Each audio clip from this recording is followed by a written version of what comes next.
এমপিওভুক্ত শিক্ষক কর্মচারীরা ৩ দফা দাবি পরিপূর্ণভাবে বাস্তবায়নের লক্ষ্যে চতুর্থ দিনের মতো কেন্দ্রীয় শহীদ মিনারে অনশন কর্মসূচি পালন করছেন। দাবি বাস্তবায়নের জন্য স্লোগান দিতে দেখা যায় তাদের। এ সময় শিক্ষা জাতীয়করণ প্রত্যাশী জোটের নেতারা জানান, শান্তিপূর্ণ আন্দোলন চালিয়ে গেলেও সরকারের টনক নড়ছে না। ন্যায্য দাবি আদায় না হওয়া পর্যন্ত শহীদ মিনার ছাড়বেন না বলে জানান তারা। আমাদের কাছ থেকে তাদের সীমাবদ্ধতার কথা জানিয়ে তারা আমাদের কাছ থেকে মোটামুটি একটা সাজেশন চেয়েছিল, যে সাজেশনের ভিত্তিতে তাদের সক্ষমতার মাধ্যমে তারা আমাদের চূড়ান্ত পর্যায়ে একটি দাবি দাওয়া পূরণ করতে পারে।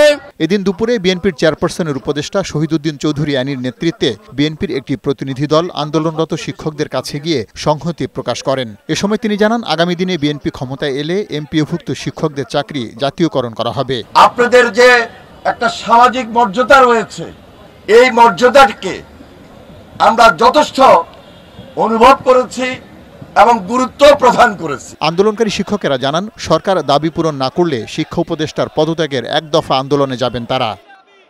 পার্থ রহমান, বৈশাখী সংবাদ, ঢাকা।